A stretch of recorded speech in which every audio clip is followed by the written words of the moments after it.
देवानांच ऋषीणांच गुरुं काञ्चन सन्निभं बुद्धिमन्तं त्रिलोकेशं तं नमामि बृहस्पतिं। देवानांच ऋषीणांच गुरुं काञ्चन सन्निभं बुद्धिमन्तं त्रिलोकेशं तं नमामि बृहस्पतिं। देवानांच ऋषीणांच गुरुं काञ्चन सन्निभं बुद्धिमन्तं त्रिलोकेशं तं नमामि बृहस्पतिं। देवानांच ऋषीणांच गुरुं काञ्चन सन्निभं बुद्धिमन्तं त्रिलोकेशं तं नमामि बृहस्पतिं। देवानांच ऋषीणांच गुरुं काञ्चन सन्निभं बुद्धिमन्तं त्रिलोकेशं तं नमामि बृहस्पतिं। देवानांच ऋषीणांच गुरुं काञ्चन सन्निभं बुद्धिमन्तं त्रिलोकेशं तं नमामि बृहस्पतिं। देवानांच ऋषीणांच गुरुं काञ्चन सन्निभं बुद्धिमन्तं त्रिलोकेशं तं नमामि बृहस्पतिं। देवानांच ऋषीणांच गुरुं काञ्चन सन्निभं बुद्धिमन्तं त्रिलोकेशं तं नमामि बृहस्पतिं। देवानांच ऋषीणांच गुरुं काञ्चन सन्निभं बुद्धिमन्तं त्रिलोकेशं तं नमामि बृहस्पतिं। देवानांच ऋषीणांच गुरुं काञ्चन सन्निभं बुद्धिमन्तं त्रिलोकेशं तं नमामि बृहस्पतिं। देवानांच ऋषीणांच गुरुं काञ्चन सन्निभं बुद्धिमन्तं त्रिलोकेशं तं नमामि बृहस्पतिं। देवानांच ऋषीणांच गुरुं काञ्चन सन्निभं बुद्धिमन्तं त्रिलोकेशं तं नमामि बृहस्पतिं। देवानांच ऋषीणांच गुरुं काञ्चन सन्निभं बुद्धिमन्तं त्रिलोकेशं तं नमामि बृहस्पतिं। देवानांच ऋषीणांच गुरुं काञ्चन सन्निभं बुद्धिमन्तं त्रिलोकेशं तं नमामि बृहस्पतिं। देवानांच ऋषीणांच गुरुं काञ्चन सन्निभं बुद्धिमन्तं त्रिलोकेशं तं नमामि बृहस्पतिं। देवानांच ऋषीणांच गुरुं काञ्चन सन्निभं बुद्धिमन्तं त्रिलोकेशं तं नमामि बृहस्पतिं। देवानांच ऋषीणांच गुरुं काञ्चन सन्निभं बुद्धिमन्तं त्रिलोकेशं तं नमामि बृहस्पतिं। देवानांच ऋषीणांच गुरुं काञ्चन सन्निभं बुद्धिमन्तं त्रिलोकेशं तं नमामि बृहस्पतिं। देवानांच ऋषीणांच गुरुं काञ्चन सन्निभं बुद्धिमन्तं त्रिलोकेशं तं नमामि बृहस्पतिं। देवानांच ऋषीणांच गुरुं काञ्चन सन्निभं बुद्धिमन्तं त्रिलोकेशं तं नमामि बृहस्पतिं। देवानांच ऋषीणांच गुरुं काञ्चन सन्निभं बुद्धिमन्तं त्रिलोकेशं तं नमामि बृहस्पतिं। देवानांच ऋषीणांच गुरुं काञ्चन सन्निभं बुद्धिमन्तं त्रिलोकेशं तं नमामि बृहस्पतिं। देवानांच ऋषीणांच गुरुं काञ्चन सन्निभं बुद्धिमन्तं त्रिलोकेशं तं नमामि बृहस्पतिं। देवानांच ऋषीणांच गुरुं काञ्चन सन्निभं बुद्धिमन्तं त्रिलोकेशं तं नमामि बृहस्पतिं। देवानांच ऋषीणांच गुरुं काञ्चन सन्निभं बुद्धिमन्तं त्रिलोकेशं तं नमामि बृहस्पतिं। देवानांच ऋषीणांच गुरुं काञ्चन सन्निभं बुद्धिमन्तं त्रिलोकेशं तं नमामि बृहस्पतिं। देवानांच ऋषीणांच गुरुं काञ्चन सन्निभं बुद्धिमन्तं त्रिलोकेशं तं नमामि बृहस्पतिं। देवानांच ऋषीणांच गुरुं काञ्चन सन्निभं बुद्धिमन्तं त्रिलोकेशं तं नमामि बृहस्पतिं। देवानांच ऋषीणांच गुरुं काञ्चन सन्निभं बुद्धिमन्तं त्रिलोकेशं तं नमामि बृहस्पतिं। देवानांच ऋषीणांच गुरुं काञ्चन सन्निभं बुद्धिमन्तं त्रिलोकेशं तं नमामि बृहस्पतिं। देवानां च ऋषीणां च गुरुं काञ्चन सन्निभं बुद्धिमन्तं त्रिलोकेशं तं नमामि बृहस्पतिं देवानां च ऋषीणां च गुरुं काञ्चन सन्निभं बुद्धिमन्तं त्रिलोकेशं तं नमामि बृहस्पतिं देवानां च ऋषीणां च गुरुं काञ्चन सन्निभं बुद्धिमन्तं त्रिलोकेशं तं नमामि बृहस्पतिं देवानां च ऋषीणां च गुरुं काञ्चन सन्निभं बुद्धिमन्तं त्रिलोकेशं तं नमामि बृहस्पतिं देवानां च ऋषीणां च गुरुं काञ्चन सन्निभं बुद्धिमन्तं त्रिलोकेशं तं नमामि बृहस्पतिं देवानां च ऋषीणां च गुरुं काञ्चन सन्निभं बुद्धिमन्तं त्रिलोकेशं तं नमामि बृहस्पतिं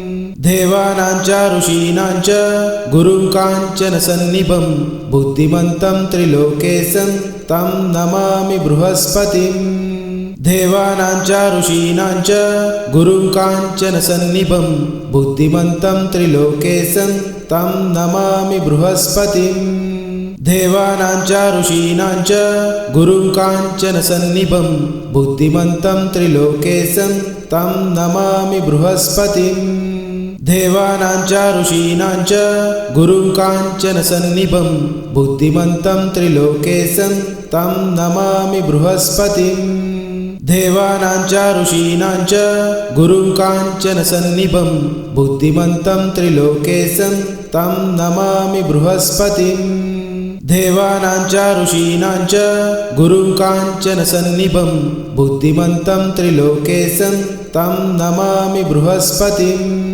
देवानां च ऋषीणां च गुरुं काञ्चन सन्निभं बुद्धिमन्तं त्रिलोकेशं तं नमामि बृहस्पतिं देवानां च ऋषीणां च गुरुं काञ्चन सन्निभं बुद्धिमन्तं त्रिलोकेशं तं नमामि बृहस्पतिं देवानां च ऋषीणां च गुरुं काञ्चन सन्निभं बुद्धिमन्तं त्रिलोकेशं तं नमामि बृहस्पतिं देवानां च ऋषीणां च गुरुं काञ्चन सन्निभं बुद्धिमन्तं त्रिलोकेशं तं नमामि बृहस्पतिं देवानां च ऋषीणां च गुरुं काञ्चन सन्निभं बुद्धिमन्तं त्रिलोकेशं तं नमामि बृहस्पतिं देवानां च ऋषीणां च गुरुं काञ्चन सन्निभं बुद्धिमन्तं त्रिलोकेशं तं नमामि बृहस्पतिं देवानां च ऋषीणां च गुरुं काञ्चन सन्निभं बुद्धिमन्तं त्रिलोकेशं तं नमामि बृहस्पतिं देवानां च ऋषीणां च गुरुं काञ्चन सन्निभं बुद्धिमन्तं त्रिलोकेशं तं नमामि बृहस्पतिं देवानां च ऋषीणां च गुरुं काञ्चन सन्निभं बुद्धिमन्तं त्रिलोकेशं तं नमामि बृहस्पतिं देवानां च ऋषीणां च गुरुं काञ्चन सन्निभं बुद्धिमन्तं त्रिलोकेशं तं नमामि बृहस्पतिं देवानां च ऋषीणां च गुरुं काञ्चन सन्निभं बुद्धिमन्तं त्रिलोकेशं तं नमामि बृहस्पतिं देवानां च ऋषीणां च गुरुं काञ्चन सन्निभं बुद्धिमन्तं त्रिलोकेशं तं नमामि बृहस्पतिं देवानां च ऋषीणां च गुरुं काञ्चन सन्निभं बुद्धिमन्तं त्रिलोकेशं तं नमामि बृहस्पतिं देवानां च ऋषीणां च गुरुं काञ्चन सन्निभं बुद्धिमन्तं त्रिलोकेशं तं नमामि बृहस्पतिं देवानां च ऋषीणां च गुरुं काञ्चन सन्निभं बुद्धिमन्तं त्रिलोकेशं तं नमामि बृहस्पतिं देवानां च ऋषीणां च गुरुं काञ्चन सन्निभं बुद्धिमन्तं त्रिलोकेशं तं नमामि बृहस्पतिं देवानां च ऋषीणां च गुरुं काञ्चन सन्निभं बुद्धिमन्तं त्रिलोकेशं तं नमामि बृहस्पतिं देवानां च ऋषीणां च गुरुं काञ्चन सन्निभं बुद्धिमन्तं त्रिलोकेशं तं नमामि बृहस्पतिं देवानां च ऋषीणां च गुरुं काञ्चनसन्निभं बुद्धिमन्तं त्रिलोकेशं तं नमामि बृहस्पतिं देवानां च ऋषीणां च गुरुं काञ्चनसन्निभं बुद्धिमन्तं त्रिलोकेशं तं नमामि बृहस्पतिं देवानां च ऋषीणां च गुरुं काञ्चनसन्निभं बुद्धिमन्तं त्रिलोकेशं तं नमामि बृहस्पतिं देवानां च ऋषीणां च गुरुं काञ्चनसन्निभं बुद्धिमन्तं त्रिलोकेशं तं नमामि बृहस्पतिं देवानां च ऋषीणां च गुरुं काञ्चनसन्निभं बुद्धिमन्तं त्रिलोकेशं तं नमामि बृहस्पतिं देवानां च ऋषीणां च गुरुं काञ्चनसन्निभं बुद्धिमन्तं त्रिलोकेशं तं नमामि बृहस्पतिं देवानां च ऋषीणां च गुरुं काञ्चनसन्निभं बुद्धिमन्तं त्रिलोकेशं तं नमामि बृहस्पतिं देवानां च ऋषीणां च गुरुं काञ्चनसन्निभं बुद्धिमन्तं त्रिलोकेशं तं नमामि बृहस्पतिं देवानां च ऋषीणां च गुरुं काञ्चनसन्निभं बुद्धिमन्तं त्रिलोकेशं तं नमामि बृहस्पतिं देवानां च ऋषीणां च गुरुं काञ्चनसन्निभं बुद्धिमन्तं त्रिलोकेशं तं नमामि बृहस्पतिं देवानां च ऋषीणां च गुरुं काञ्चनसन्निभं बुद्धिमन्तं त्रिलोकेशं तं नमामि बृहस्पतिं देवानां च ऋषीणां च गुरुं काञ्चनसन्निभं बुद्धिमन्तं त्रिलोकेशं तं नमामि बृहस्पतिं देवानां च ऋषीणां च गुरुं काञ्चनसन्निभं बुद्धिमन्तं त्रिलोकेशं तं नमामि बृहस्पतिं देवानां च ऋषीणां च गुरुं काञ्चनसन्निभं बुद्धिमन्तं त्रिलोकेशं तं नमामि बृहस्पतिं देवानां च ऋषीणां च गुरुं काञ्चनसन्निभं बुद्धिमन्तं त्रिलोकेशं तं नमामि बृहस्पतिं देवानां च ऋषीणां च गुरुं काञ्चनसन्निभं बुद्धिमन्तं त्रिलोकेशं तं नमामि बृहस्पतिं देवानां च ऋषीणां च गुरुं काञ्चनसन्निभं बुद्धिमन्तं त्रिलोकेशं तं नमामि बृहस्पतिं देवानां च ऋषीणां च गुरुं काञ्चनसन्निभं बुद्धिमन्तं त्रिलोकेशं तं नमामि बृहस्पतिं देवानां च ऋषीणां च गुरुं काञ्चनसन्निभं बुद्धिमन्तं त्रिलोकेशं तं नमामि बृहस्पतिं देवानां च ऋषीणां च गुरुं काञ्चनसन्निभं बुद्धिमन्तं त्रिलोकेशं तं नमामि बृहस्पतिं देवानां च ऋषीणां च गुरुं काञ्चनसन्निभं बुद्धिमन्तं त्रिलोकेशं तं नमामि बृहस्पतिं देवानां च ऋषीणां च गुरुं काञ्चनसन्निभं बुद्धिमन्तं त्रिलोकेशं तं नमामि बृहस्पतिं देवानां च ऋषीणां च गुरुं काञ्चनसन्निभं बुद्धिमन्तं त्रिलोकेशं तं नमामि बृहस्पतिं देवानां च ऋषीणां च गुरुं काञ्चनसन्निभं बुद्धिमन्तं त्रिलोकेशं तं नमामि बृहस्पतिं देवानां च ऋषीणां च गुरुं काञ्चनसन्निभं बुद्धिमन्तं त्रिलोकेशं तं नमामि बृहस्पतिं देवानां च ऋषीणां च गुरुं काञ्चनसन्निभं बुद्धिमन्तं त्रिलोकेशं तं नमामि बृहस्पतिं देवानां च ऋषीणां च गुरुं काञ्चनसन्निभं बुद्धिमन्तं त्रिलोकेशं तं नमामि बृहस्पतिं देवानां च ऋषीणां च गुरुं काञ्चनसन्निभं बुद्धिमन्तं त्रिलोकेशं तं नमामि बृहस्पतिं देवानां च ऋषीणां च गुरुं काञ्चनसन्निभं बुद्धिमन्तं त्रिलोकेशं तं नमामि बृहस्पतिं देवानां च ऋषीणां च गुरुं काञ्चन सन्निभं बुद्धिमन्तं त्रिलोकेशं तं नमामि बृहस्पतिं। देवानां च ऋषीणां च गुरुं काञ्चन सन्निभं बुद्धिमन्तं त्रिलोकेशं तं नमामि बृहस्पतिं। देवानां च ऋषीणां च गुरुं काञ्चन सन्निभं बुद्धिमन्तं त्रिलोकेशं तं नमामि बृहस्पतिं। देवानां च ऋषीणां च गुरुं काञ्चन सन्निभं बुद्धिमन्तं त्रिलोकेशं तं नमामि बृहस्पतिं। देवानां च ऋषीणां च गुरुं काञ्चन सन्निभं बुद्धिमन्तं त्रिलोकेशं तं नमामि बृहस्पतिं। देवानां च ऋषीणां च गुरुं काञ्चन सन्निभं बुद्धिमन्तं त्रिलोकेशं तं नमामि बृहस्पतिं।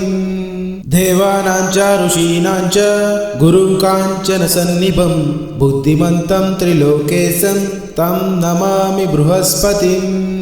देवानां च ऋषीणां च गुरुं काञ्चन सन्निभं बुद्धिमन्तं त्रिलोकेशं तं नमामि बृहस्पतिं।